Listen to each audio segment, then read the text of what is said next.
1838. El 28 de mayo, Leblanc declara el bloqueo del puerto de Buenos Aires. Los unitarios celebran alborozados el ataque a la soberanía nacional. Ya flamea la bandera francesa en Martín García y han muerto los primeros soldados argentinos en manos de Rivera y del invasor francés. Ya está Lavalle sobre Buenos Aires.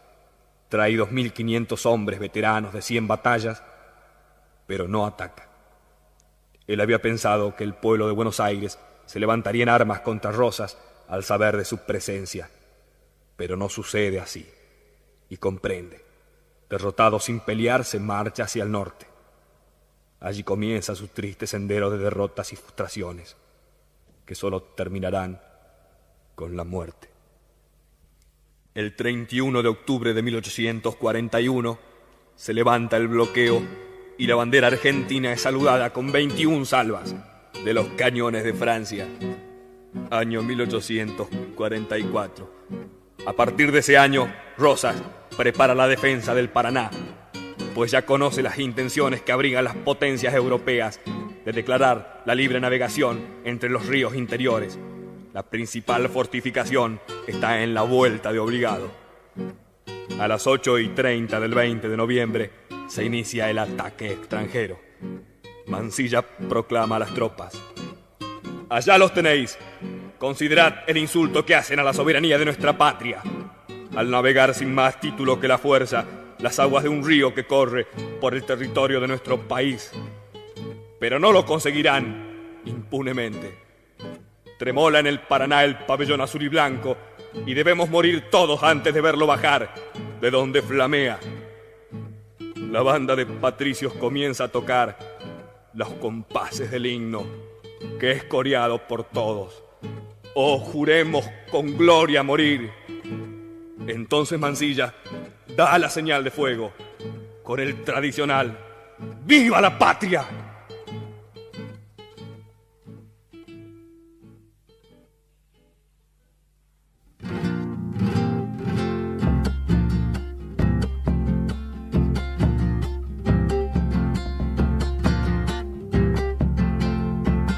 Antes morir que verás ya nuestra bandera, antes morir que arriar el pabellón nacional.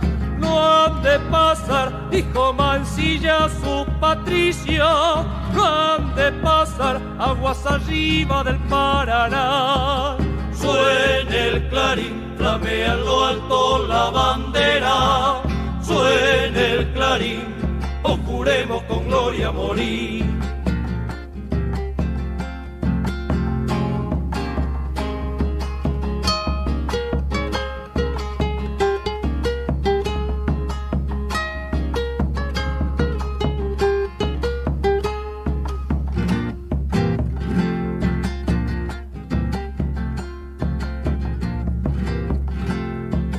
Ya están allí, demos el gusto a esos piratas. Ya están allí, de arriba no se la han de llevar. No han de pasar, está de pie toda la patria. No han de pasar, aguas arriba del Paraná. Suene el clarín, flamea en lo alto la bandera. ¡Viva la patria! ¡O juremos con gloria morir!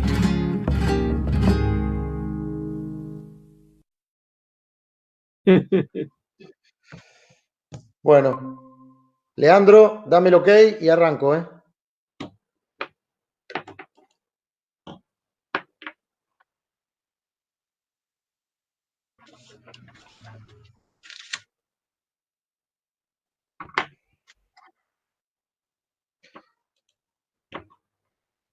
Arrancamos, Marcelo, nomás, ¿eh?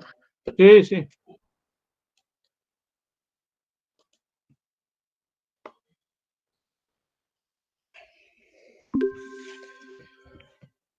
Buenas tardes a todos los militantes, adherentes de la Brigadier General, a todos los compatriotas, a todos aquellos que sentimos hoy vibrar más fuerte que nunca nuestro corazón en el Día de la Soberanía, y es por eso que para este día hemos convocado, a mi modo de ver, a uno de los intelectuales o al intelectual más importante del campo nacional, que nos va a hablar sobre este día en el contexto actual. Siempre la soberanía, desgraciadamente, ¿no?, en nuestra patria está en juego, así que hoy, Marcelo, esperamos tus palabras con mucha ansiedad y bueno, debe haber cientos de compañeros en nuestro canal de YouTube esperando las mismas. Te cuento que recién veníamos de hacer un acto presencial en la Plaza de Caseros, justo un lugar emblemático en el municipio de 3 de Febrero, para aquellos que no conozcan, es en el Gran Buenos Aires. Y bueno, así estábamos con la imagen del Brigadier General y reivindicando la gesta de obligado y la soberanía nacional. Bueno, a todos aquellos que no estén suscritos al canal se pueden suscribir y le dan me gusta a nuestros videos. Así que te cedo la palabra, Marcelo, y te escuchamos atentamente. Bueno, buenas tardes, José. Muchísimas gracias, ¿no es cierto?, por permitirme estar acá con los compañeros, permitirme expresarme en este día tan importante, y muchísimas gracias a todos los que están escuchando. El título de la conferencia de hoy es La invasión cultural, la ofensiva del establishment mundial contra la Argentina y Iberoamérica.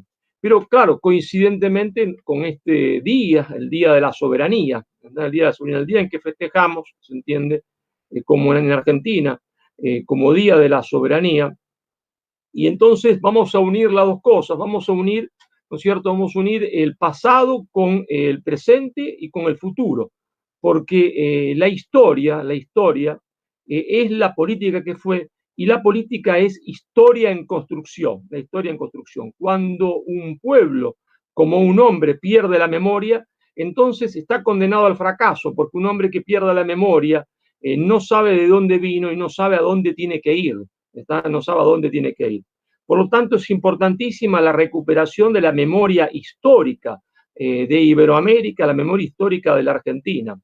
Y justamente estamos viviendo en estos momentos una invasión cultural, porque a los pueblos se los domina primero culturalmente y después se los domina económicamente.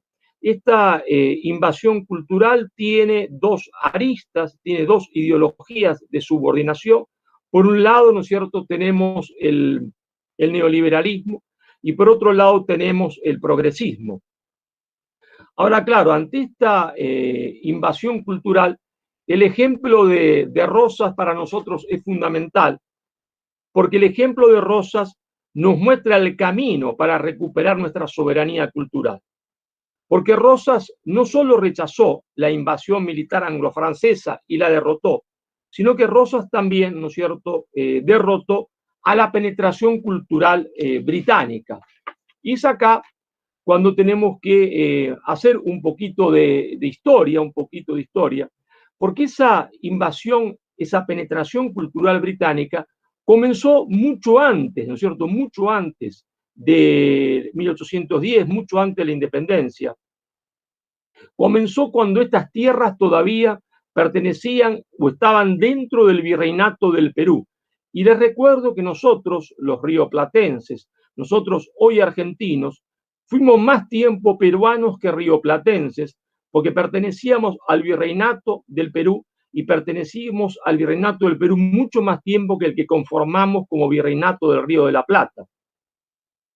Claro, las tropas de esa penetración cultural británica que comenzó a darse cuando todavía formábamos parte del virreinato del Perú, las tropas de esa penetración cultural británica fueron los contrabandistas de la ciudad de Buenos Aires. Los contrabandistas de la ciudad de Buenos Aires que luego divinieron en la oligarquía porteña. Pero no hay que confundir, ¿no es cierto? No hay que confundir a esa oligarquía porteña con los patricios fundadores de la ciudad. Hasta que es la primera gran confusión que se tiene en el campo político, en el campo historiográfico. Esa oligarquía porteña nace del contrabando, son contrabandistas, no son los fundadores de la ciudad, son recién llegados a la ciudad después que la ciudad ya estaba completamente fundada. Los fundadores de la ciudad de Buenos Aires son los patricios paraguayos, son paraguayos, son los primeros mestizos, los primeros mancebos de la tierra que bajan de Asunción del Paraguay y junto con tan solo dos vascos, uno de ellos Juan de Garay, fundan la ciudad de Buenos Aires y se convierten en el patriciado de la ciudad de Buenos Aires. Claro, en ese momento histórico la actividad económica de la ciudad de Buenos Aires era bastante pobre y estos recién llegados, estos contrabandistas, hacen fortuna con el comercio ilegal y van a desplazar a los verdaderos fundadores de la ciudad, a los patricios paraguayos, a las orillas de la ciudad. Y de ahí en más se los va a conocer a ellos, que fueron los fundadores de la ciudad de Buenos Aires, que son el auténtico pueblo de la ciudad de Buenos Aires, el germen de la nación argentina, se los va a conocer como los orilleros, como los orilleros. Es a través entonces de esta oligarquía contrabandista que, repito, no es el patriciado, ni tampoco todavía la dueña de la tierra. Esta es otra gran confusión. Esta oligarquía argentina no nace como una oligarquía de terratenientes, nace como una oligarquía de contrabandistas, que es muy posterior, recién con Rivadavia, y mucho más tarde, recién con Roca, se van a convertir en los propietarios de la tierra de la provincia de Buenos Aires, pero eso es muy posterior. Es una confusión permanente en la historia argentina. Esa oligarquía contrabandista es la tropa de la penetración cultural británica. Es a través de la oligarquía contrabandista que Inglaterra puede penetrar con sus ideas en el Río de la Plata. ¿Y cuáles son las ideas que Inglaterra trata de penetrar en el Río de la Plata en esa primera invasión cultural que sufrimos nosotros? En la primera invasión cultural que sufrimos nosotros, cuya penetración la realizan los hombres de la oligarquía porteña, está a través de las logias. Esa primera penetración cultural, ¿no es cierto?, tiene como ingredientes, por un lado, el libre comercio y por otro lado, el iluminismo. Claro, nace en esas circunstancias, de esa penetración cultural británica, nace en esa circunstancia una resistencia, tanto se entiende a la ideología de penetración que era el libre comercio y el iluminismo, ¿sí? El libre comercio para introducir las mercaderías legalmente al Río de la Plata como justificación del contrabando, e iluminismo para desterrar del corazón de las masas toda idea de trascendencia, porque Inglaterra sabe que en el origen del poder de las naciones siempre está el proteccionismo económico, porque el libre comercio inhibe el desarrollo industrial, y porque Inglaterra sabe que en el origen del poder de las naciones siempre hay una fe fundante, y cuando esa fe fundante comienza a destruirse, comienza a descomponerse, se desconstruye el poder de los pueblos, se desconstruye el poder de las naciones. Y el primer hombre que enfrenta a esas dos ideologías de subordinación y que enfrenta a lo que fácticamente la expresa, que es el contrabando y los contrabandistas, que enfrenta a la oligarquía porteña, se llamó, se entiende, Hernandarias, el legendario Hernandarias. Mucho después, Inglaterra va a agregar a esas dos ideologías de subordinación, al libre comercio y al iluminismo, va a agregar, se entiende, la hispanofobia a través de la prédica de la leyenda negra, la primera fake news de la historia, y después va a agregar el nacionalismo de campanario. Heredero de ese legendario Hernandaria, que es el primer gran conductor popular, herederos de Hernandarias son Santiago de Liniers, el gran líder del pueblo durante las invasiones inglesas, y herederos de Hernandarias son también José Gervasio Artigas y Juan Manuel de Rosas. Es justamente Juan Manuel de Rosas que no solo va a derrotar a la invasión armada anglo-francesa, sino que va a derrotar a la penetración cultural británica. El hombre que lo acompaña a Juan Manuel de Rosas en ese enfrentamiento con Gran Bretaña es Pedro de Ángelis, un napolitano que va a traer a la tierra, al Río de la Plata, el historicismo para enfrentar al iluminismo. Para enfrentar al iluminismo. Le salió mal la jugada a Bernardino Rivadavia, porque lo importa, digamos, entre comillas, a Pedro de Ángelis Rivadavia, creyendo que como Pedro de Ángelis estaba en París, era un iluminista. Y justamente Pedro de Ángelis era todo lo contrario, era un hombre amante de la tradición, es decir, un historicista. Y va a ser el brazo derecho de don Juan Manuel de Rosas en la lucha contra la penetración cultural, ¿no es cierto?, británica. Esa penetración cultural británica engendra las tres contradicciones vigentes en Argentina hasta el día de hoy. Y les pido que presten mucha atención a esto, porque son las tres contradicciones vigentes en Argentina hasta el día de hoy. ¿De qué contradicciones estamos hablando? Bueno, estamos hablando de la contradicción proteccionismo económico, libre comercio. Estamos hablando de la contradicción patria grande, patria chica, y de la contradicción, ¿no es cierto?, iluminismo, historicismo, que también podemos resumir en la contradicción tradicionalismo, modernismo.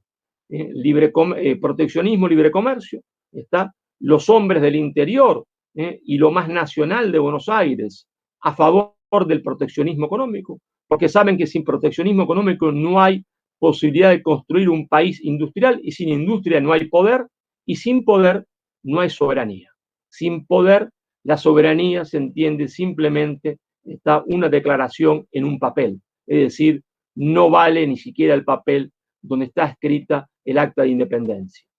Pero por otra parte, la contradicción patria grande, patria chica, porque nosotros nos llamamos argentinos porque no supimos ser hispanoamericanos, ¿está? Nos llamamos chilenos o peruanos o bolivianos porque no supimos ser hispanoamericanos.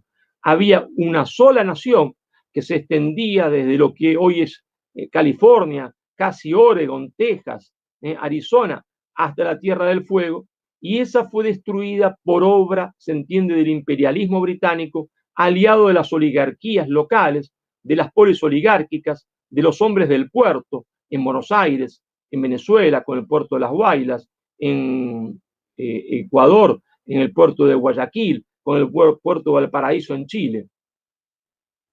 Y la tercera contradicción, ¿no es cierto?, iluminismo, historicismo, iluminismo, tradicionalismo, ¿no es cierto?, modernismo. Es decir, la idea de que hay que desterrar del corazón de las masas toda idea religiosa, ¿está? Porque eso estaba de moda en Europa y eso acepta la oligarquía porteña por orden de Inglaterra, y la permanente predisposición de esta oligarquía porteña, que va después, ¿no es cierto?, a dar su forma mentis a lo que Jauretche llamaba el mediopelo, va a dar la forma mentis al mediopelo que va a seguir las ideas de la oligarquía por imitación, de que es bueno todo lo nuevo, por el solo hecho de ser nuevo, de que venga de Europa, de que venga de afuera, es bueno. Y es malo lo antiguo, es malo la tradición. ¿Está? Por eso la acusación a los hombres del interior, la acusación que se le hizo a los federales, de ser lo viejo, de ser la tradición. ¿Está? ¿Por qué? Porque estas personas ya estaban trabajadas por el otro elemento, se entiende, de la penetración cultural británica, que era la leyenda negra, la hispanofobia, y entonces detestaban todo aquello que fuese hispano, criollo, indígena. Todo aquello que fuese hispano, criollo, indígena. Entonces, la lengua del pasado, la lengua que había traído España, el castellano era malo su religión, y había que modernizarse, como si lo bueno fuese bueno por el solo hecho de ser nuevo, ¿está? Por el solo hecho per se de ser nuevo. Esta es una constante de la historia argentina, y fue una constante de la oligarquía, y por lo tanto de ese sector, ¿está? De esa pequeña burguesía universitaria, ¿está? Pequeña burguesía universitaria que también sigue considerando el último grito de la moda en Europa, ¿se entiende? Lo más alto del pensamiento, ¿está? Lo bueno, ¿está? Contra lo retrógrado. Entonces se pone de moda, se entiende, en Europa el feminismo radical, y ellos son automáticamente feministas. Toda la ideología feminista viene de Canadá, de Australia, de Nueva Zelanda, de Europa y de Estados Unidos. ¿Está? Pero a ellos no les importa. A ellos que dicen tener un pensamiento situado, eso no les importa ahora, porque es nuevo. ¿Está? Viene de Europa, viene de Canadá, viene, se entiende, de Australia. ¿no? Y entonces son retrógrados los hombres del interior, son retrógrados los senadores del interior, que ante ese avance gigantesco del feminismo que quiere, se entiende, imponer el aborto, se niegan a ello, y entonces les llamaron en esa noche de la votación en Buenos Aires, le llamaron al interior como siempre le habían llamado. Le salió la hilacha, decían en los barrios, le llamaron al interior bárbaro, porque para ellos el interior sigue siendo el interior bárbaro, se entiende, que se opone a la modernidad. Es preciso también, ¿no es cierto? Es preciso también, y ustedes me permiten, rememorar, historizar, ¿no es cierto?, la victoria militar de Rosas, la victoria militar, no solo la victoria cultural que Rosas obtiene en todos los frentes, porque Rosas es el restaurador, sí, claro, no restaurador de las leyes, lo que dice, se entiende el eslogan. Rosas es el restaurador de la fe que había sido, se entiende, totalmente combatida por el más importante representante en ese momento del imperialismo cultural británico, que fue Bernardino Rivadavia. ¿Está? Por eso la bandera de Quiroga contra el unitarismo porteño, está contra el poder angloporteño, religión o muerte. Pero religión o muerte, ¿qué quería decir? Quería decir, por supuesto, religión o muerte, pero quería decir proteccionismo o muerte, quería decir patria grande o muerte, quería decir tradición o muerte. El portaestandarte, esa bandera británica de penetración cultural, es Bernardino Rivadavia, y Rosas es el restaurador de la fe, es el restaurador de las tradiciones hispánicas contra el afrancesamiento, ¿está? Rosas es el restaurador del historicismo contra el iluminismo, pero Rosas también, se entiende, enfrenta una invasión militar. Y esto es importante de que lo analicemos un poco, porque en la historia se vence con coraje, sí, pero se vence con coraje e inteligencia. Se vence con coraje e inteligencia para poder detectar, ¿no es cierto?, cuáles son las nuevas ideologías de subordinación. Y Rosa detecta todas esas ideologías de subordinación y las vence, ¿está? Pero también vence la invasión militar. Y Rosa se transforma en el conductor del movimiento nacional, Y esto, permítanme ustedes, es preciso aclararlo. Es preciso aclarar qué es el conductor y qué es el movimiento nacional. ¿Está? Aparece un conductor en la historia cuando ese conductor se gana la confianza de su pueblo y el pueblo confía en él y él confía en ese pueblo. ¿Y por qué aparece ese conductor? ¿Por qué el pueblo lo identifica como su conductor? Porque se opone a las tres contradicciones básicas que van a estar presentes siempre en la historia argentina. Se opone a las tres líneas de penetración británica, ese conductor entre proteccionismo económico y libre comercio elige el proteccionismo, ese conductor entre la patria grande y la patria chica elige la patria grande, y ese conductor entre tradicionalismo, ¿está?, y modernismo, entre historicismo y iluminismo, elige tradicionalismo, elige iluminismo. Entonces es ahí cuando hay movimiento nacional y un conductor nacional. Cuando aparece en la historia un personaje político que solamente interpreta y asume una de estas contradicciones y no las otras, o dos y no una, entonces, ¿qué tenemos? Tenemos una posición nacional, pero no tenemos movimiento nacional y no tenemos un conductor nacional estratégico. Tenemos un conductor táctico de una posición nacional. Sea porque a ese hombre, ¿no es cierto?, le falta coraje, ¿sí? Le falta coraje para tener el coraje suficiente de asumir las tres contradicciones, porque hay que enfrentarse a lo que debe enfrentarse uno siempre, ¿está? Al desprecio, se entiende, de la pequeña burguesía de Buenos Aires, al desprecio, se entiende, del medio pelo, y al castigo de la oligarquía porteña contrabandista, ¿está? De la oligarquía porteña contrabandista. Hoy podemos decir simplemente de la oligarquía porteña. Pero esa oligarquía porteña no es nada más que la expresión en el Río de la Plata del gran poder británico. Por eso solo aparece un conductor cuando sabe identificar claramente al enemigo si el conductor cree que su enemigo es la oligarquía porteña, ese conductor está muerto. Está muerto de entrada sin ni siquiera pelear, porque no se da cuenta que el verdadero enemigo es el imperialismo, ¿está? Y que simplemente la oligarquía es su expresión política local. Cuando no se da cuenta de esto, el pobre hombre está muerto antes de empezar a pelear. Rosas se da cuenta de todo esto. Y por lo tanto, en ese momento histórico con Rosas, hay movimiento nacional y se entiende, un conductor nacional. Antes teníamos posiciones nacionales, pero no teníamos conductor nacional, porque había sido derrotado Artigas, que sí había entendido las tres contradicciones y que sí se había enfrentado, se entiende, a esas tres contradicciones. Rosas entonces encarna el movimiento nacional, y va también a enfrentarse militarmente. ¿A quién? A las dos grandes potencias del mundo. Es como si ahora uno se enfrentara, se entiende, hubiese enfrentado durante la Guerra Fría a la Unión Soviética, ¿no es cierto?, a la Unión Soviética y a los Estados Unidos. Como si ahora uno se enfrentara al mismo tiempo a los Estados Unidos y a la República Popular China. Es decir, era prácticamente un imposible. ¿Y cuál fue el origen de este enfrentamiento militar? ¿Por qué Inglaterra recurre al enfrentamiento militar? Recurre al enfrentamiento militar porque el imperialismo militar es siempre la última instancia. Le había fracasado a Inglaterra el imperialismo cultural. Rosas lo había derrotado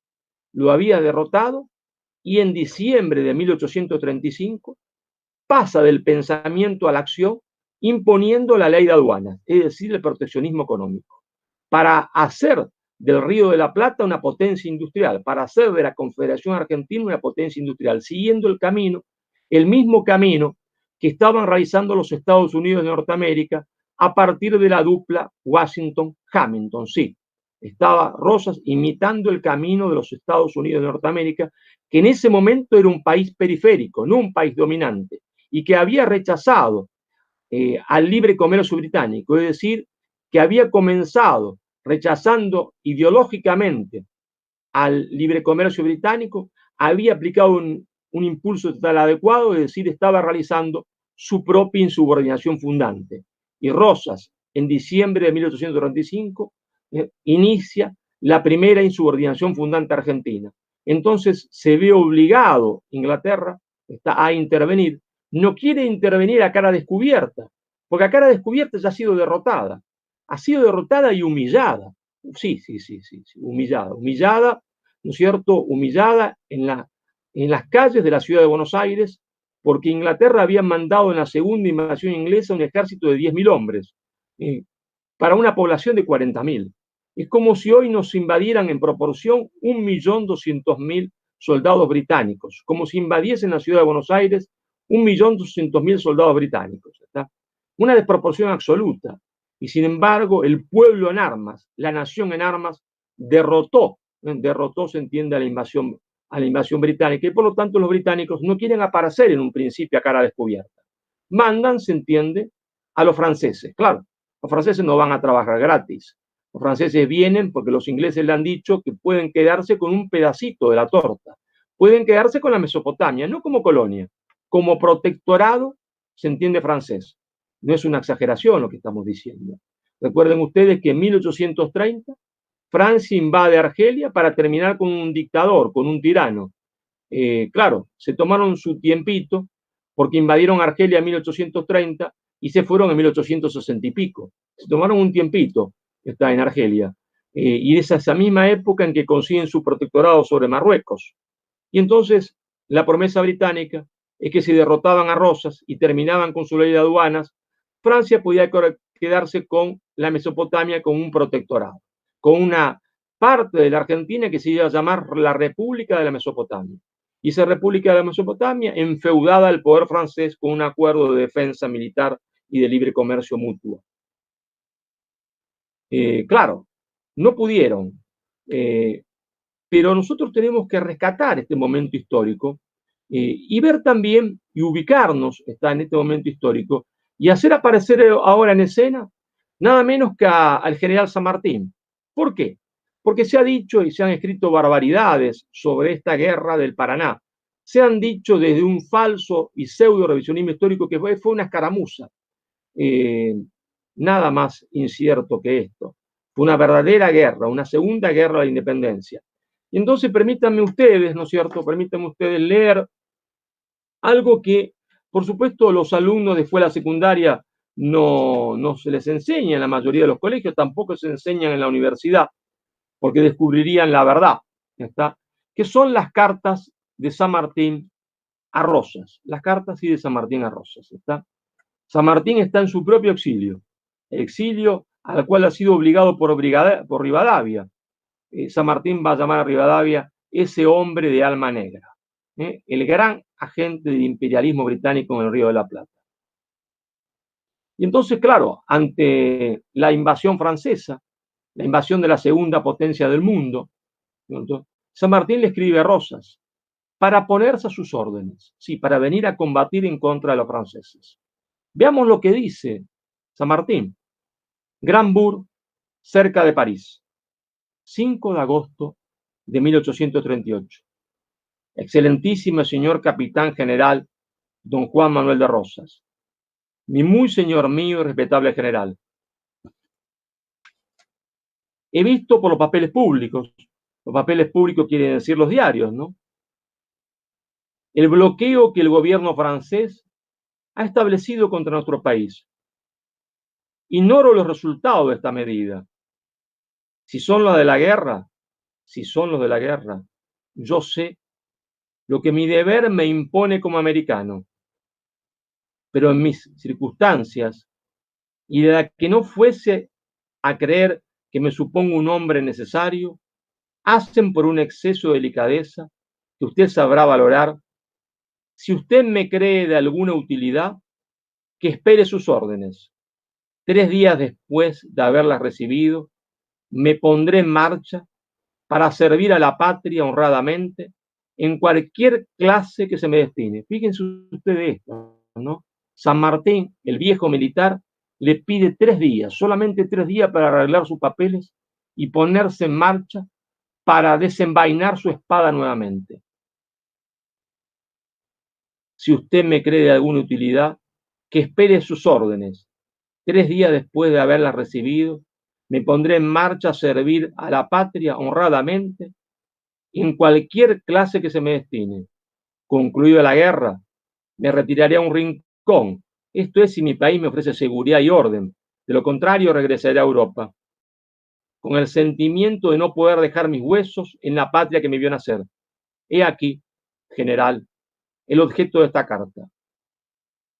En cualquiera de los dos casos, es decir, que mis servicios sean o no aceptados, yo tendré siempre una completa satisfacción en que usted me crea sinceramente su apasionado servidor y compatriota que besa su mano.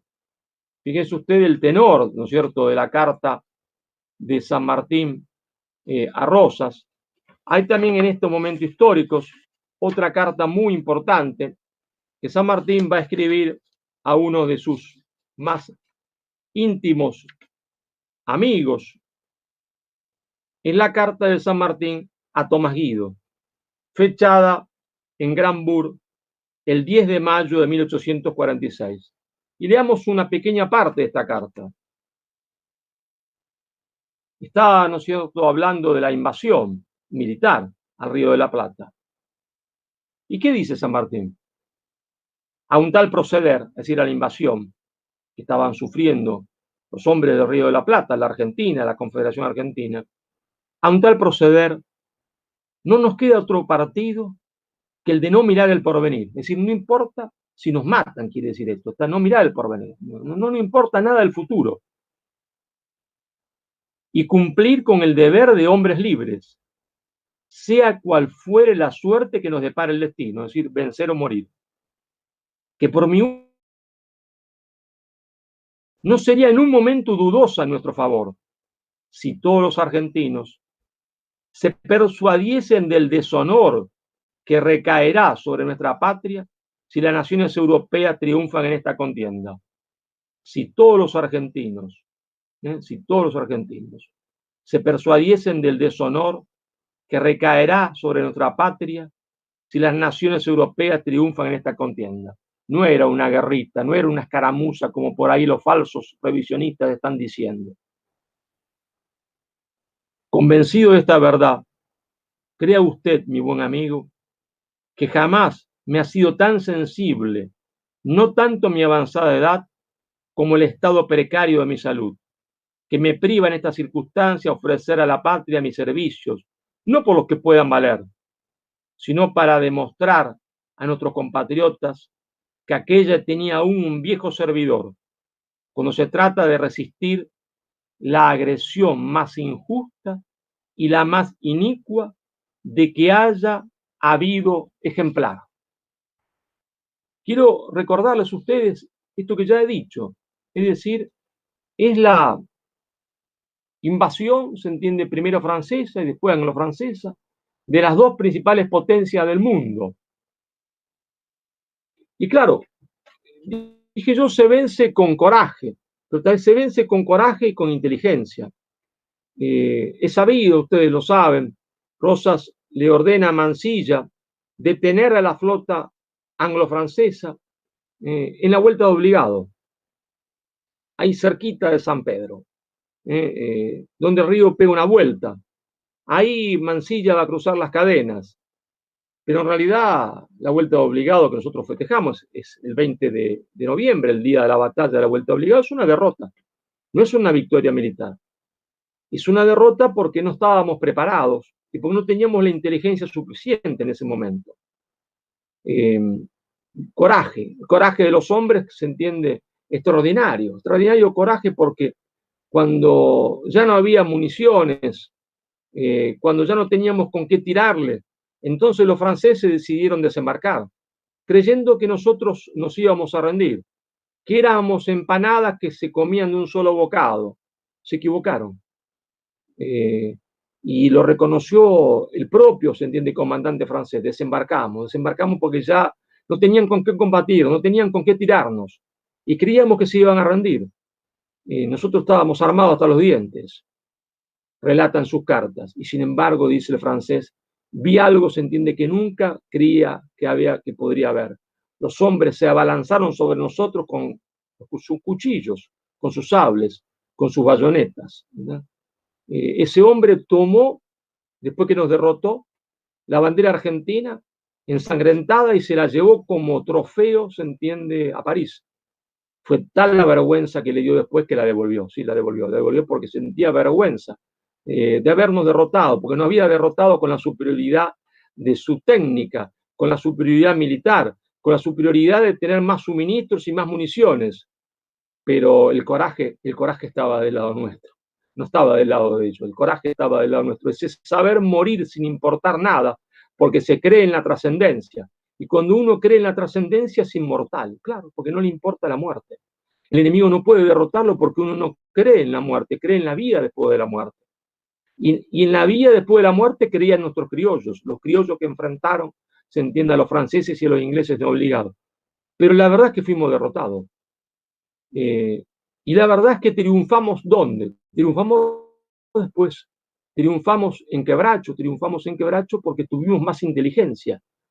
Porque entonces nos dimos cuenta, se dio cuenta Mansilla, de que había que buscar un lugar del río donde desde los barcos no tuvieran ángulo de tiro, sino donde las barrancas fuesen muy, muy altas, para que desde los barcos no pudiesen tener ángulo de tiro, para que las balas de sus cañones rebotaran sobre las orillas, sobre las barrancas del Paraná, y nosotros pudiésemos dispararle como se le dispara a los patos. ¿Está? Y ese lugar lo encontramos en Quebracho. Y le infligimos en Quebracho una derrota gigantesca, una derrota gigantesca. Ya habíamos derrotado a los franceses, los franceses en cuyos barcos, se entiende, estaba Lavalle, en cuyos barcos espiritualmente, aunque no materialmente, estaba Mitre y estaba Sarmiento, que estaban a favor de esa invasión extranjera. Entonces, permítanme volver de vuelta un poquito a las cartas de San Martín a Rosas, y dice: excelentísimo señor capitán general don Juan Manuel de Rosas, respetable general y amigo,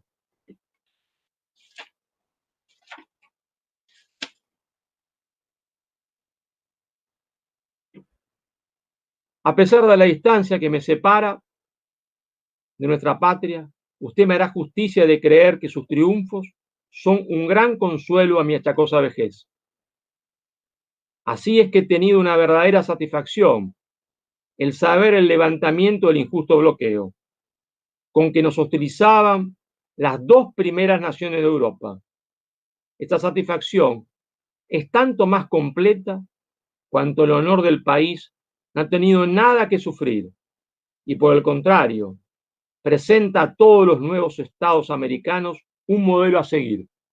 Presenta a todos los estados americanos un modelo a seguir, porque toda la América española, toda Hispanoamérica estaba observando qué pasaba en Buenos Aires, qué pasaba en el Río de la Plata, qué pasaba en la Confederación Argentina, qué pasaba en esa guerra en inferioridad de condiciones que libraba el pueblo argentino contra las dos primeras potencias del mundo, porque sabían que caía la Confederación, caía, se entiende, toda Hispanoamérica. Como ahora saben, como ahora observan, y como observaron hace un tiempito nomás, la discusión sobre el tema del aborto. Saben que si cae Argentina, cae toda Hispanoamérica. Por eso la observan todos los hispanoamericanos. Por eso observan las discusiones en Buenos Aires todos los hispanoamericanos. No vaya a creer, dice San Martín, por lo que dijo, expuesto, de que jamás he dudado que nuestra patria tuviese que avergonzarse de ninguna concesión humillante, presidiendo usted sus destinos.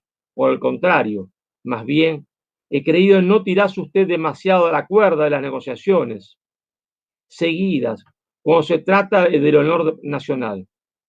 Esta opinión demostrará a usted, mi apreciable general, que al escribirle lo hago con la franqueza de mi carácter y la que merece el que yo he formado de usted.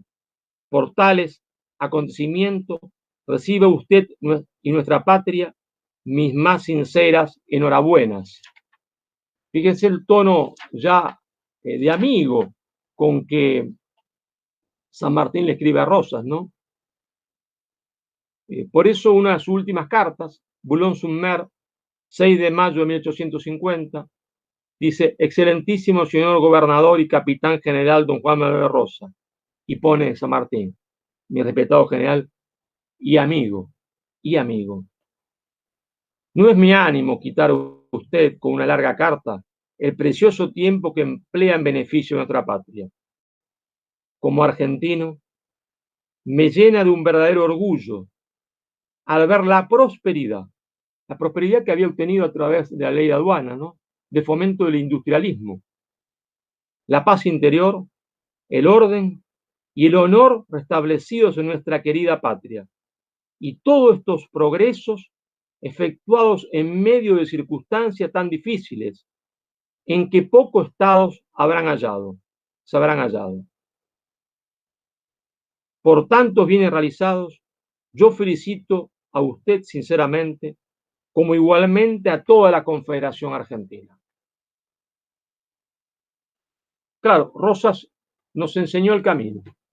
Rosas nos enseñó que se vence con coraje, pero que con el coraje no alcanza. Se vence con inteligencia. Coraje más inteligencia. E inteligencia para descubrir, ¿no es cierto?, todas las ideologías de subordinación, porque las ideologías de subordinación son como la hidra de 1000 cabezas, cuando le cortamos una, aparece la otra. Y estamos hoy en una ofensiva gigantesca sobre la Argentina, que en realidad es una ofensiva sobre todo Iberoamérica, porque caída Argentina caerán como en el dominó, como en la teoría del dominó, todas las otras repúblicas. Caerá Chile, caerá el Perú, caerá Venezuela, esta gigantesca ofensiva cultural.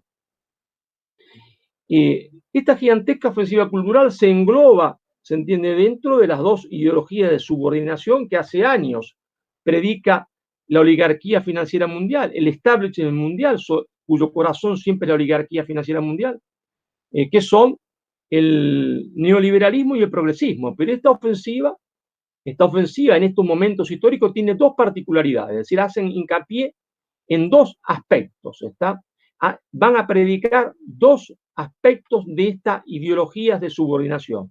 qué es lo que están predicando y en qué consiste esta ofensiva gigantesca hoy de la estructura hegemónica del poder mundial sobre Argentina y sobre Iberoamérica. Bueno, ¿no es cierto? El primer aspecto de esta ofensiva es la prédica del aborto serial para imponer legalmente, se entiende, el aborto. Y la otra es la prédica del fundamentalismo indigenista. Conviene entonces que analicemos estas dos ofensivas, las dos características de esta ofensiva, las dos herramientas de esta ofensiva del establishment mundial sobre Argentina y sobre Iberoamérica. ¿Por qué el aborto serial sobre Argentina? Es decir, para que se constituya en ley en Argentina, en Chile después, en el Perú después en Ecuador, después en Bolivia, después en Colombia, en toda Iberoamérica. ¿Por qué? Bueno, esto requiere una pequeña explicación, ¿no es cierto, no? La América del Sur es, ¿no es cierto?, la región en realidad más rica en materias primas de todo el mundo.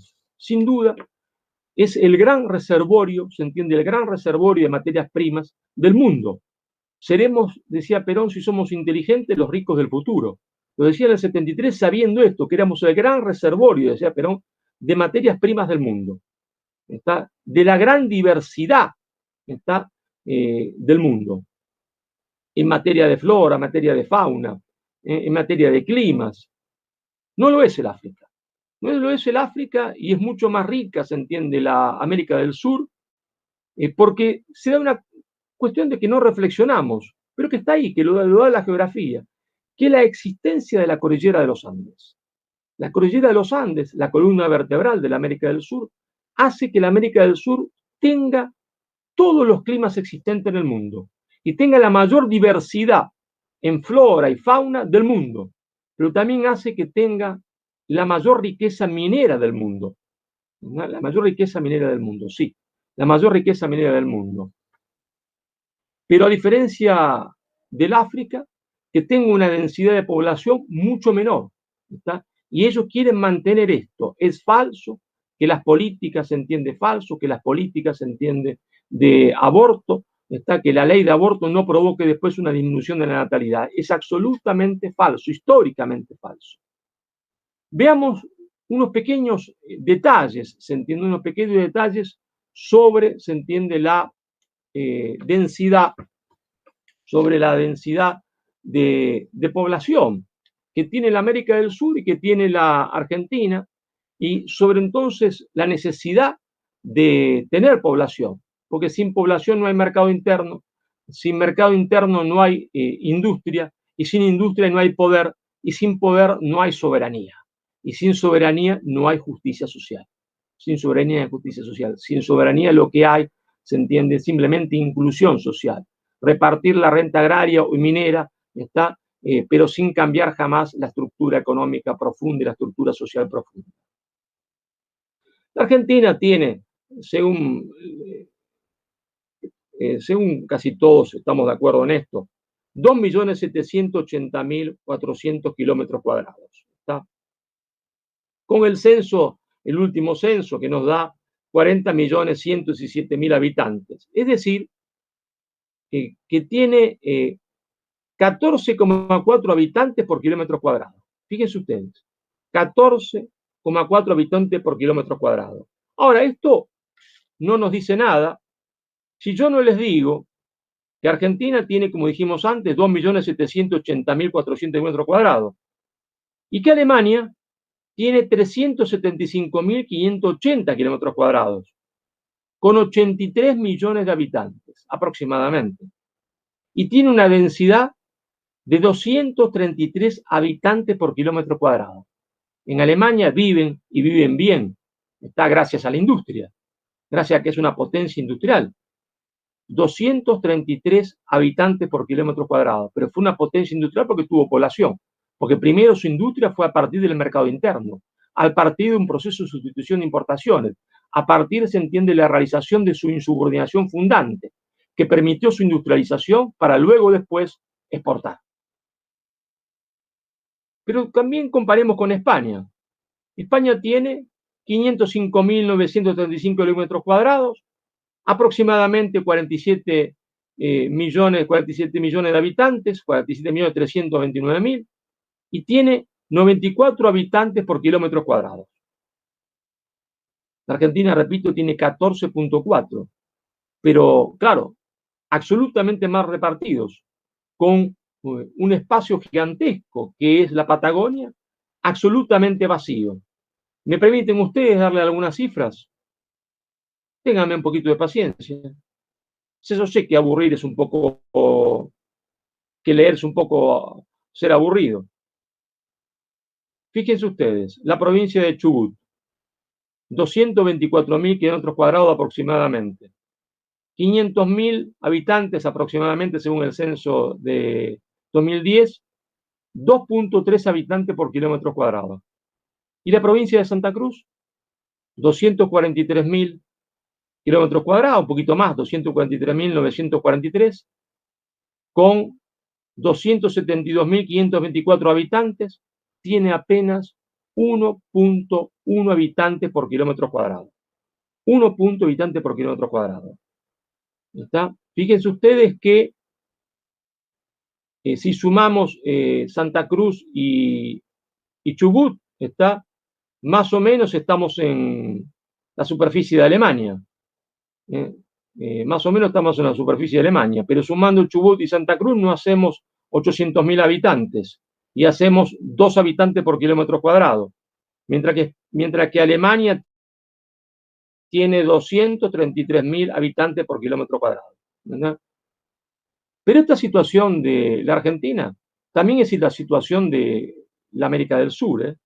También es la situación de la América del Sur porque toda la América del Sur es un territorio vacío, mal poblado y poblado en las costas. La América del Sur tiene 17.800.000 kilómetros cuadrados, aproximadamente 357 millones de habitantes, apenas 26,06 habitantes por kilómetro cuadrado. Sería ya aburrir, pero permítame decir que Nigeria, sí, con 923.000 kilómetros cuadrados, tiene 195.874 habitantes y 202 habitantes por kilómetro cuadrado. Es decir, la política del establishment mundial, esta ofensiva, está encaramada en la idea de provocar que todos los parlamentos adopten el aborto porque ellos habían estudiado que automáticamente se comienza un descenso de la población profundísimo. Para que no haya ninguna duda, uno de los primeros hombres de la política argentina está en identificar esta política del aborto como una política de la estructura hegemónica del poder mundial fue Juan Domingo Perón en su tercera presidencia constitucional. Sí, Juan Domingo Perón, el presidente Perón, el general Perón, en su tercera, se entiende, presidencia constitucional. ¿Qué dijo Perón en 1974? El aborto, Juan Domingo Perón, entre comillas, el aborto es fruto del accionar de intereses no argentinos. ¿Me escucharon bien? Eso es para todos, se entiende, lo que hoy en nombre de Perón van a aprobar el aborto, se entiende, en el Congreso de la Nación. ¿Está? Porque tienen la camiseta peronista, pero no son peronistas. Ya lo había denunciado Perón, como digo, sáquense la camiseta y váyanse del movimiento peronista. Desgraciadamente no se sacaron la camiseta, se escondieron un tiempo, terminaron quedándose con el movimiento peronista y expulsaron a los verdaderos peronistas, son los ocupas del movimiento nacional. El aborto es fruto del accionar de intereses no argentinos, que desalientan la consolidación y expansión de las familias, promoviendo el control de la natalidad, desnaturalizando la fundamental función maternal de la mujer y distrayendo, en fin, a nuestros jóvenes de su natural deber como protagonistas del futuro de la patria. Firmado Juan Domingo Perón. Ahora bien, no hay acá, ¿no es cierto?, y seamos claros, ni teoría del complot, ni nada de esas estupideces con que los medio pelo tratan de denigrar, ¿no es cierto?, nuestras posturas. No hay nada. Lo que hay es pensamiento estratégico. Imagínense ustedes que si una empresa tiene pensamiento estratégico, si una empresa planifica, una multinacional planifica, se entiende, a 10, 20, 30 y 50 años, ¿cómo no va a planificar un Estado o un poder internacional? Claro que se planifica. Por eso cuando nosotros vemos, se entiende, en el tablero de ajedrez moverse una pieza, moverse un peón, vemos que se mueve un peón, vemos que se mueve un alfil, una torre, un caballo, no se entiende ese movimiento si uno no entiende la lógica del enemigo y acá apunta dentro de 10 jugadas. ¿Está claro? Dentro de 10 jugadas vamos a entender por qué movió ese peón, por qué movió ese caballo. No hay teoría del complot. Hay planificación estratégica. Se mueve una pieza para obtener tal objetivo dentro de 10 jugadas. Planificación estratégica. Entonces, hoy vemos algunos movimientos y hay que entenderlo, hay que descubrir cuál es el juego del enemigo, porque solo descubriendo cuál es el juego del enemigo podemos nosotros mover nuestras piezas. Ya sabemos una de ellas. Sabemos que el enemigo busca, ¿está?, a través, se entiende, del aborto, el control de la natalidad, para hacer de la América del Sur, ¿está?, un reservorio de materias primas, un reservorio vacío de población para que sea más fácilmente dominable y manipulable. Y también porque otros poderes piensan, ¿no es cierto?, que conservando esto como un espacio vacío, pueden en algún momento ocuparlo. Y no es esto, se entiende, teoría del complot, ni cuestiones descabelladas o deliberadas de un pobre profesor de la periferia del mundo y de la periferia, porque vive en Rosario y no en Buenos Aires. Ya muchos años antes lo pensó el maestro, el padre del pensamiento nacional, que fue don Arturo Jauretche. Sí, don Arturo Jauretche, tan citado hoy en algunas universidades y tan poco leído. En este libro que es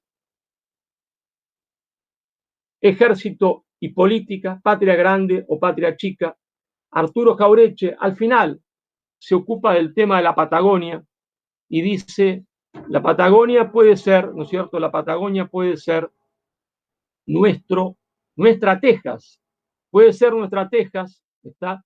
Pero esta vez esta Texas no será poblada como fue la Texas del norte, la Texas mexicana de norteamericanos. Esta vez, esta nueva Texas podrá ser poblada por asiáticos, está poblada por asiáticos. Es decir, por chinos, decía Jauretche. Y se pregunta Jauretche, ¿qué vamos a hacer cuando lleguen los asiáticos? ¿Qué vamos a hacer cuando lleguen los chinos? ¿Está? Con esta metáfora de Texas, ¿qué quería decir don Arturo? Muy sencillo. Nos va a pasar lo mismo que le pasó a México. México tenía Texas, que era un territorio casi vacío. Fue penetrado humanamente por los anglosajones y cuando los anglosajones fueron mayoría, dijeron, ahora es nuestro, ahora decretamos la independencia de Texas. Eso es lo que está queriendo decir don Arturo Jauretche, el gran pensador nacional, tan citado y tan poco leído. Entonces, ahí está el juego del por qué, se entiende, ya lo había advertido Perón, ya Perón se había adelantado, está enfrentando a Henry Kissinger, se entiende, en Rumania, a esta jugada de la estructura hegemónica del poder mundial. Y por eso se entiende Juan Domingo Perón, en esa famosa, se entiende, conferencia de Rumania, donde se va a planificar que todos los países del mundo acepten el control de la natalidad, que todos los países del mundo acepten el aborto, se entiende, en esa conferencia, un pequeño país como era la Argentina de Rosas y un pequeño país como era la Argentina de Perón, un pequeño país, ¿está?, pero con un hombre que tiene coraje e inteligencia, que no le falta coraje para enfrentarse al medio pelo, ¿está?, para enfrentarse a la pequeña burguesía universitaria infiltrada en el movimiento. Un hombre que tenía coraje como era Perón, decide escupirle el asado nada menos que a Henry Kissinger, nada menos que a Henry Kissinger, que en ese momento era el mandamás, por supuesto no el presidente, el mandamás de la primera potencia del mundo, que era los Estados Unidos de Norteamérica. Y la delegación argentina se levanta y dice, de ninguna manera estamos dispuestos a aprobar, se entiende, estas propuestas nefastas. Y cuando el representante argentino tuvo el coraje, por orden de Perón, de levantarse y desafiar, se entiende, a los Estados Unidos y desafiar a Kissinger, ahí, solo ahí, se le unieron también con coraje las otras delegaciones del tercer mundo. Esperaron el coraje argentino para levantarse. Sin el coraje argentino no se hubiese levantado ninguno. Pero veamos cuál es la otra ofensiva, se entiende, del establishment mundial, para entender qué es lo que pasa, se entiende, en la América del Sur, qué es lo que pasa en Iberoamérica. Atención, hay siempre un problema, siempre un problema. Claro que hay un problema. Claro que nuestras mujeres necesitan el máximo apoyo posible, el máximo apoyo posible y la máxima reivindicación posible. Pero el progresismo siempre hace el mismo juego. ¿Está? Identifica un problema, pero en vez de traernos la solución, lo que nos trae es un remedio que es peor, se entiende, que la enfermedad. Un remedio para matarnos, no para curarnos. Y así también acontece hoy, ¿está?, con la otra gran ideología de subordinación que constituye la ofensiva final de la estructura hegemónica del poder mundial sobre Iberoamérica, que es el fundamentalismo indigenista, a través de un revival, se entiende, de un poner en escena nuevamente, se entiende, la leyenda negra de la conquista española de América, que, como decía Perón, ha quedado totalmente desautorizada por la crítica histórica seria. No importa eso, no importa que haya quedado desautorizada, no importa que se hayan escrito 1000 libros demostrando que no es seria, que no es cierta, porque es la primera fake news de la historia, ¿tá? Porque es la política de marketing más exitosa jamás emprendida por la historia, ¿tá? Jamás emprendida en la historia por un poder mundial, la política exitosa del marketing político británico. Entonces, ¿qué vemos hoy? Vemos que hay constituciones que fueron hechas por periodos autoritarios, por dictaduras, o que fueron mal hechas, claro, o que fueron hechas en democracia, pero en realidad solo representaban la expresión del poder mundial. La Constitución argentina, está de Menem, se entiende, y Alfonsín. Constitución, se entiende que es la negación de la Constitución de 1949, pero aprobada por los peronistas, sí, aprobada por los peronistas, que aprobaron, se entiende, una Constitución que es la negación de la Constitución de 1949. Vemos una Constitución chilena nefasta, se entiende, porque tiene su origen en Pinochet, una Constitución peruana hecha en tiempo de autoritarismo, y claro que hay que cambiarlas, claro que hay que, ¿no es cierto?, reformarlas, pero ahí se introduce, se entiende, el progresismo que cuenta con el visto bueno de todos los, sí, claro, que maneja la derecha, pero que le dan, se entiende, lo que hay al progresismo. ¿Para qué? Para instaurar en las nuevas constituciones una trampa mortal. ¿Y cuál es esa trampa mortal? Que viene de la prédica del fundamentalismo indigenista, que a su vez viene de la prédica de la leyenda negra, está, de la hispanofobia, que había rechazado en su tiempo Juan Manuel de Rosas, y que había rechazado en su tiempo, se entiende, Juan Manuel de Rosas, Hipólito Yrigoyen y Juan Domingo Perón. ¿Cuál es la trampa? La trampa que estas constituciones son malas, hay que cambiarlas por otras, pero en esas otras van a introducir, y por eso vemos la convulsión que hoy vive el Perú, está como la convulsión que vive, se entiende, que vivió Chile en las manifestaciones populares, está manejadas e introducidas por el progresismo. Vemos que se va a introducir el concepto de plurinacionalidad. La idea de que hay varias naciones en el Perú, de que hay varias naciones en Chile, la nación mapuche y otras, y de que hay varias naciones también en Argentina. No sé cómo van a hacer para inventarlo, pero lo van a inventar. ¿Y por qué esto? Si ¿a qué apunta esto que solo podrá comprenderse en las próximas 10 o 15 jugadas? Recuerden ustedes que decía Vasconcelos que en la historia los siglos son como meses, los siglos son como meses, como años, decía Vasconcelos, como años. Y bueno, las décadas son como días, las décadas son como... Después a veces nos cuesta entender las jugadas estratégicas, porque hay que esperar 10 años para entender, para poder ver, ¿se entiende?, por qué movieron ese peón, por qué movieron ese alfil. Para introducir, se entiende, el concepto de plurinacionalidad. Varias naciones. ¿Y esto por qué es importante? Porque esto prepara la balcanización territorial. Pero esto requiere una explicación, que estoy dispuesto a darla. Y entonces permítanme ustedes recurrir también a la historia y al antecedente yugoslavo. al antecedente yugoslavo, porque es a partir del antecedente yugoslavo que ellos se deciden a esta nueva ofensiva, que es, se entiende, la hispanofobia, el fundamentalismo indigenista. ¿Qué pasó en Yugoslavia? Bueno, dos entidades yugoslavas, nosotros les llamaríamos provincias, Croacia y Eslovenia, quieren separarse del Estado yugoslavo, quieren ser independientes, con razón o sin razón. Y la autoridad yugoslava, el Estado yugoslavo, dice no, nadie puede reconocer la independencia de esas dos provincias que se declaran ahora repúblicas porque prima el principio de la integridad territorial. Todos los países europeos han reconocido el principio de la integridad territorial y por lo tanto ninguna potencia europea puede reconocer la independencia de Croacia y Eslovenia porque atenta contra el principio de la integridad territorial del Estado yugoslavo. ¿Qué pasaba en ese momento histórico? Alemania quería reconocer, se entiende, unilateralmente la independencia de Croacia y Eslovenia y empujaba a Francia, que necesitaba, se entiende, del voto alemán en el tema del GATT, en el tema de la discusión sobre la política agrícola del mundo, le empujaba a que también reconozca esta independencia, que sea una independencia reconocida por la comunidad europea. ¿Está? Y Yugoslavia argumentaba que no pueden hacer esto ustedes, porque prima el principio de la integridad territorial. Ahí vino una gran discusión en el mundo del derecho internacional, que se va a llevar a Naciones Unidas, en el mundo jurídico. ¿Y qué pasó en esa discusión? Bueno, esa discusión la pierde Yugoslavia. ¿Por qué la pierde Yugoslavia? Porque el mundo jurídico dijo, bueno, es cierto lo que dice Yugoslavia.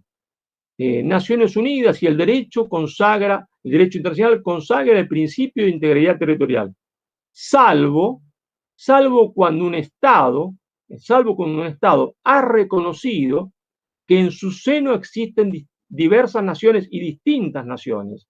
Si un Estado ha reconocido que en su seno existen distintas y diversas naciones, cualquiera de esas naciones, en cualquier momento de la historia, puede pedir, se entiende, la independencia. Tiene el derecho de autodeterminación. Y entonces, como el Estado yugoslavo, en su propia constitución, ha reconocido que existen distintas naciones, esas naciones tienen el derecho a separarse, se entiende, del Estado yugoslavo. Y por lo tanto, Alemania tiene derecho, Francia tiene derecho a reconocer la independencia, sin por eso ofender, sin por eso, se entiende, actuar en contra del derecho internacional, porque prima el derecho de autodeterminación sobre el derecho de integridad territorial. Entonces, esa es la trampa en la cual cayó Bolivia, en la cual cayó Evo Morales. Cayó Evo Morales, se entiende, conducido, se entiende, por detrás, por su vicepresidente, porque no se puede llegar a la presidencia de un pueblo, a la conducción de la nación, sin preparación intelectual suficiente. Y esto no es en menoscabo de Morales, que hizo lo que pudo, no es Juan Domingo Perón, ¿verdad? Y entonces está víctima de la leyenda negra, empujado por el vicepresidente, como explicaba el más importante pensador nacional de Bolivia, Andrés Olí Rada, cae en la trampa que le tiende el progresismo. Claro que hay que solucionar las injusticias sociales de nuestros hermanos, todas, ¿está? Y repararlas todas, pero sin introducir el principio de plurinacionalidad, ¿está? Como se va a introducir en la futura reforma constitucional peruana y en la futura reforma constitucional chilena. ¿Por qué? Porque esa es la jugada en la cual quiere que caigamos, se entiende, el imperialismo internacional del dinero, la estructura hegemónica del poder mundial, ¿está? Porque una vez que declaremos que existen varias naciones dentro de cada uno de los estados, ellos se encargarán, ¿está? En 20 años, en 30, en 40, de activar, se entiende, pequeños grupos, sí, pequeños grupos quizás, pero que contarán con el apoyo de la estructura hegemónica del poder mundial y con el apoyo de todos los medios masivos de comunicación, para que esos pequeños grupos empiecen a convencer a la gente, manipulen, se entiende, a través de los medios masivos de comunicación a mucha cantidad de gente, y pidan entonces la separación, la independencia de un Estado que estará dentro del Perú, que llamarán distinto, lo llamarán, se entiende, Quicho, como lo llamen, se entiende, con capital en Cusco o en cualquier otra parte, que se separa del Estado, ¿se entiende? Peruano, ¿no? Y otro que se llamará Araucaria o territorio mapuche, lo que fuese, se entiende que se separará de Chile, ¿está? Y así también le pasará a la Argentina. Esa es la jugada que está haciendo la estructura hegemónica del poder mundial cuando hoy mueve alfiles, cuando hoy mueve peones. No la entendemos ahora, la entenderemos dentro de 30 o 40 años, ¿está? Es la misma jugada que ya pasó, se entiende, en España, ¿está? Dijeron, es estupendo, es extraordinario el tema de las autonomías y no hay menoscabo alguno a la integridad territorial española. Así, no hay menoscabo alguno. Y vimos, se entiende ahora, se entiende la independencia catalana. Vimos la independencia catalana. Me acuerdo cuando estudiaba en España, en 1989, con un gran amigo catalán, y le pregunto, en pleno auge de las autonomías, Jordi, ¿en qué termina todo esto? Pues hombre, todo esto termina en la independencia, porque nosotros somos catalanes, ¿está? Claro, son tan catalanes y tan antiimperialistas que después cuando se tengan que juntar para charlar con un vasco, no van a usar el castellano porque ya ninguno de los dos lo sabe hablar, sino que van a usar el inglés, el idioma del enemigo histórico de España, ¿está? El idioma del imperialismo anglosajón. Es un falso nacionalismo. No hay nación sin unidad lingüística. No hay nación sin unidad de valores. Cada vez que en la historia, desafío a cualquiera de los progres que andan dando vuelta por ahí, ¿está? Cada vez que en la historia hubo un Estado, ¿está? Con varias lenguas, con varias banderas, ese Estado se terminó disolviendo, a excepción simplemente de dos Estados que la estructura hegemónica del poder mundial ha querido mantener, porque son siempre los lugares donde si hay problema hay que refugiarse, un bando u otro, de los que se pelean dentro de la estructura hegemónica del poder mundial, porque la estructura hegemónica del poder mundial también tiene bandos, y se pelean entre ellos. Entonces siempre tiene que haber un santuario para protección de cualquiera que pierda. Suiza, ¿está? Y Bélgica. Más Suiza que Bélgica, ¿está? Claro, un santuario, por eso se mantiene, no por otra cosa, ¿está? Porque la estructura hegemónica del poder mundial quiere que exista ese santuario. Pero en la historia, cada vez que ha existido un Estado, ¿está? Que ha afirmado que hay distintas naciones dentro de él y que ha afirmado que cada uno puede hablar la lengua que se le dé la gana y sin lengua común, ¿está? Y que después le da una bandera, ha terminado siempre en la disgregación, siempre en separándose cada uno en repúblicas distintas. Es lo que se está preparando, se entiende, para la América del Sur. ¿Está? Recuerden, en la historia, las décadas son como días. Vamos a entender esta jugada entre 30 o 40 años. Esa es la gran ofensiva que se ha preparado, se entiende que se está preparando sobre nosotros.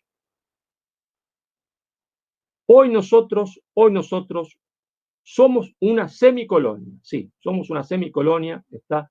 Somos una semicolonia anglo-china, ¿está? No hay que temor en decir esto, es lo que nadie quiere decir en Argentina, es por los puertos que son de compañías británicas disfrazadas o a cara descubierta, y por los puertos que son chinos en la provincia de Santa Fe, que se escapa el 40% de la soja en negro. No haría falta ni firmar retenciones si evitásemos que se escapase el 40% de la soja en negro. Es a través de estos puertos que se introduce también la droga.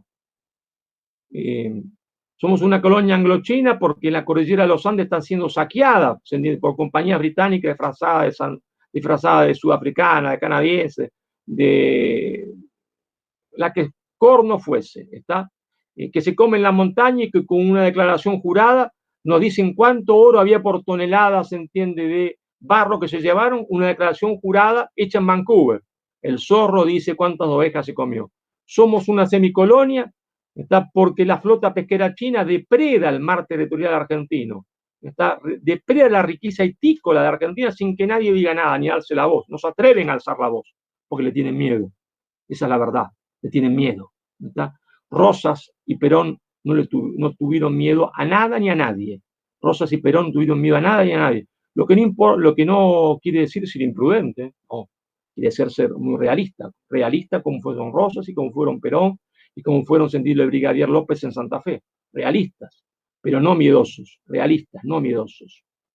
Por eso podemos decir que hoy defender la soberanía nacional es defender al niño por nacer. Sí, defender al niño por nacer, porque la oligarquía mundial fomenta el aborto para que seamos un espacio vacío, un reservorio de materias primas, fácil de ocupar y fácil de manipular.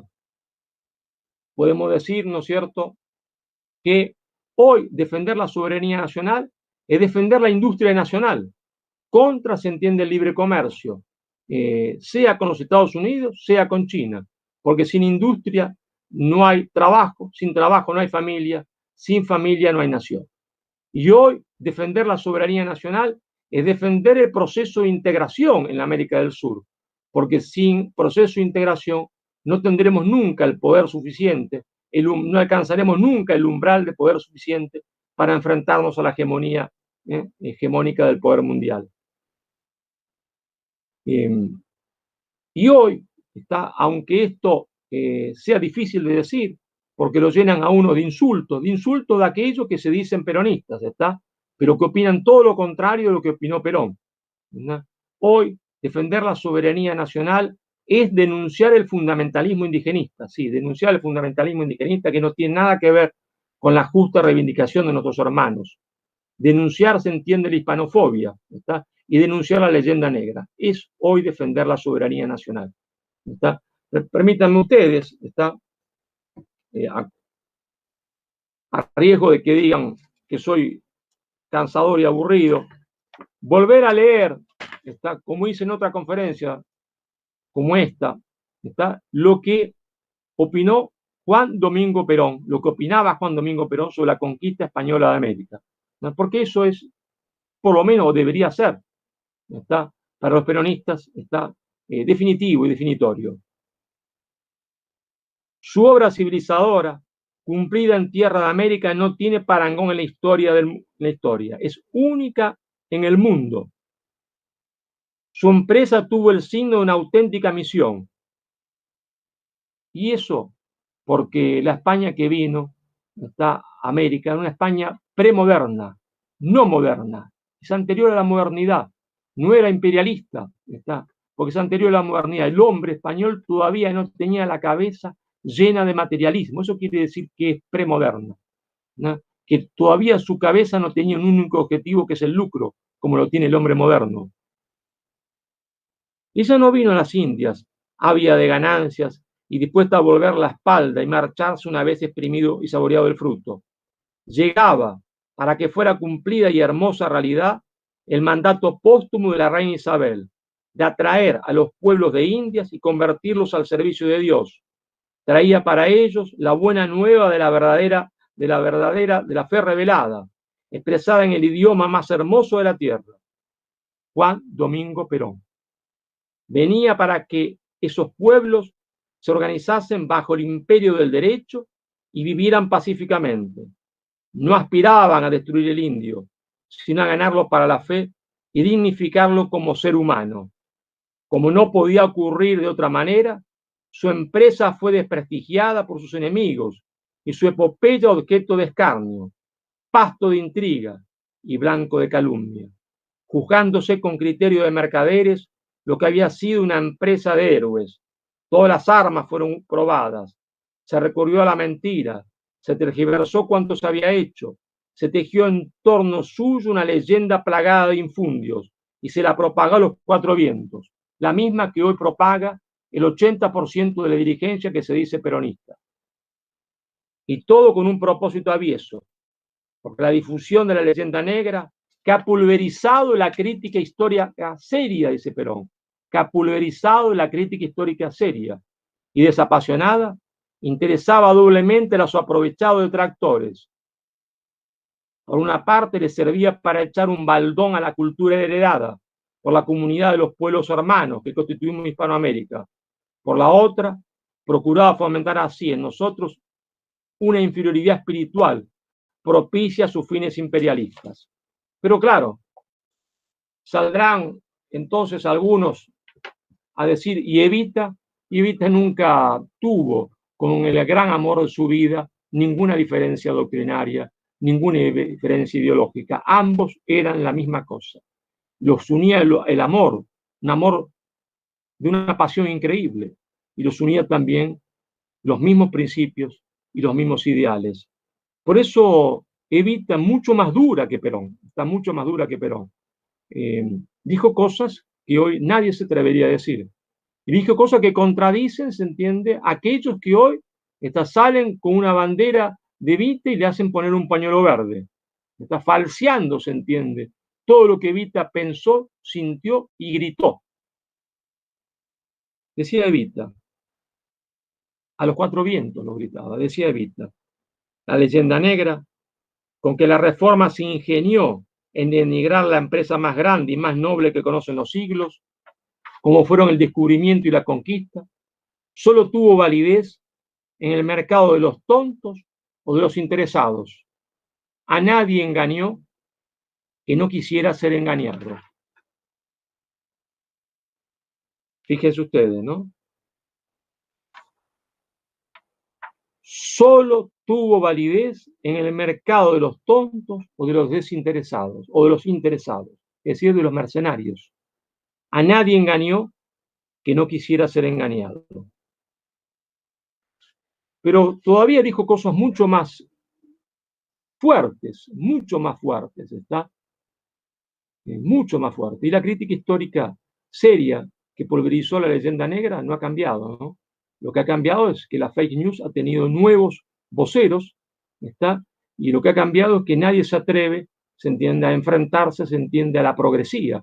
Nadie tiene la cara suficiente, se entiende, para enfrentarse a la burguesía, porque le llenan a uno la cara, se entiende, de cachetazos. Y entonces no tienen el coraje suficiente para plantarse, se entiende, delante de la progresía. Eva Perón se plantaba, y vaya que se plantaba, y por eso ganó el amor de su pueblo. Entonces, dijo Eva Perón, con respecto a la conquista española de América, que hoy es denigrada en todas las universidades argentinas, progresistas y liberales. Esa raza inmortal, descubridora y conquistadora, encontró en ese mundo nuevo el teatro ideal para el ejercicio de sus virtudes. Dictó leyes de humanidad y fraternidad. 200 años antes que los enciclopedistas osaran mencionar los derechos del hombre. Proclamó la igualdad del creador de todas las criaturas y abonó con la sangre y con el alma de su pueblo los surcos del porvenir. De esas sementeras nacieron las naciones que glorifican hoy el tronco común del que proceden y del que están orgullosas, porque América es la eternidad de España en el mundo de la civilización. Bueno, no vamos a aburrirlo con más citas para no ser extremadamente pesado. ¿Está? Y solo concluir con esto. Se vence con coraje y se vence con inteligencia. La historia es maestra de vida y el ejemplo de Rosas, de don Juan Manuel de Rosas, nos muestra el camino para recuperar nuestra soberanía, identificar al enemigo y a sus nuevas ideologías de subordinación, el abortismo serial y el fundamentalismo indigenista. Quien no identifica claramente a su enemigo está perdido. Quien no identifica claramente a su enemigo está perdido. Muchísimas gracias.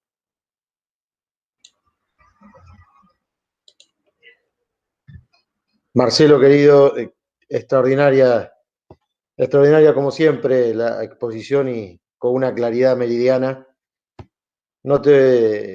Sería largo transmitirte la cantidad de saludos de los compañeros en el chat. Han ido comentando tu conferencia, pero bueno, yo creo que la vamos a tener que escuchar nuevamente, así que mañana va a estar disponible en nuestras redes y en el canal de YouTube otra vez. Ya queda ahí. Y quería agradecerte de corazón y sabés que en eso que pedís de luchar con inteligencia y coraje, nosotros estamos al pie del cañón y vamos a marchar todos juntos y desde aquí convocamos a todos los compatriotas que quieran dar esa batalla a sumarse junto a nosotros, porque la lucha es ardua y se necesitan muchísimos combatientes. Así que Marcelo, te agradezco de corazón y te dejo el cierre a vos.